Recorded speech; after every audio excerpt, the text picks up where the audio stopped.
कैसे होता है। फारसी में एक कहावत है कि अच्छी की सोहबत तुम्हें अच्छा बनाएगी और बुरे की सोहबत तुम्हें बुरा बनाएगी। ये बात बिल्कुल सही है। आप सल्लल्लाहु अलैहि वसल्लम ने इसकी मिसाल इस तरह से बताई है कि कोई शख्स अगर अतर की दुकान पर जाता है, हालांकि वो अतर नहीं भी लगाता, फिर जब उसकी दुकान से वो निकलेगा तो उसके जिस्म से अतर की खुशबू आएगी। तो ये होती है अच्छी की सोहबत। और बुरी सोहबत की मिसाल इस तरह फरमाई कि अब कोई शख्स जैसे कि कोयला की खान में जाता है या कोयले की दुकान में जाता है, वो कुछ नहीं करेगा, वो चुपचाप बैठे रहेगा, तभी उसके जिस्म में दाग धब्बा लग जाएगा। तो ये होती है बुरे की सोहबत।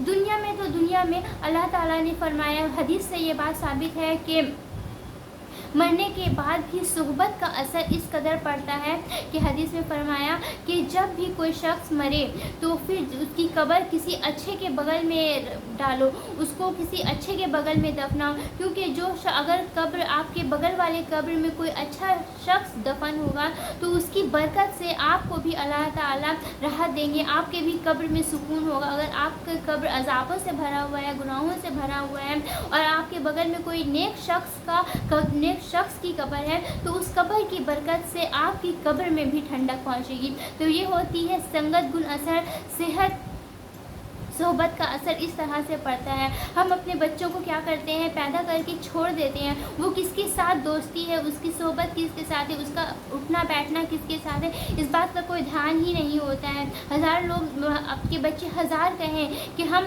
शराबियों के साथ बैठते हैं, उठते हैं, दोस्ती है, लेकिन हम शराब नहीं पीते, तो फिर भी लोग उस पर गलत इल्ज़ाम लगाएंगे ही लगाएंगे, क्योंकि वो देखते हैं उनके साथ उठते बैठते हुए। और हो भी सकता है आपका बच्चा आपसे झूठ बोलता हो, क्योंकि जैसे संगत रहता है वैसे ही उसके ऊपर असर आता है।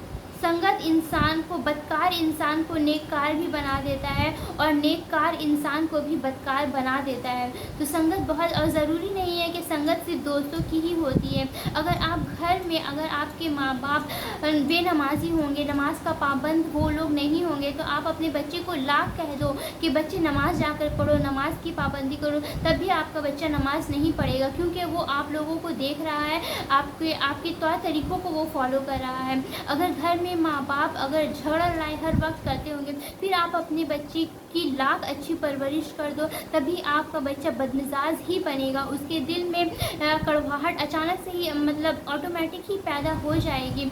इसलिए बच्चे जिस माहौल में रहते हैं उस माहौल को सुधारने की कोशिश करो। ज़रूरी नहीं कि वो सिर्फ बाहर जाकर ही बिगड़ते हैं, बहुत सारे बच्चे ऐसे भी होते हैं जो अपने घर के माहौल को देखकर भी बिगड़ जाते हैं। मेरी बात आपको समझ में आ रही होगी, तो वीडियो को लाइक, कमेंट, शेयर ज़रूर कीजिएगा।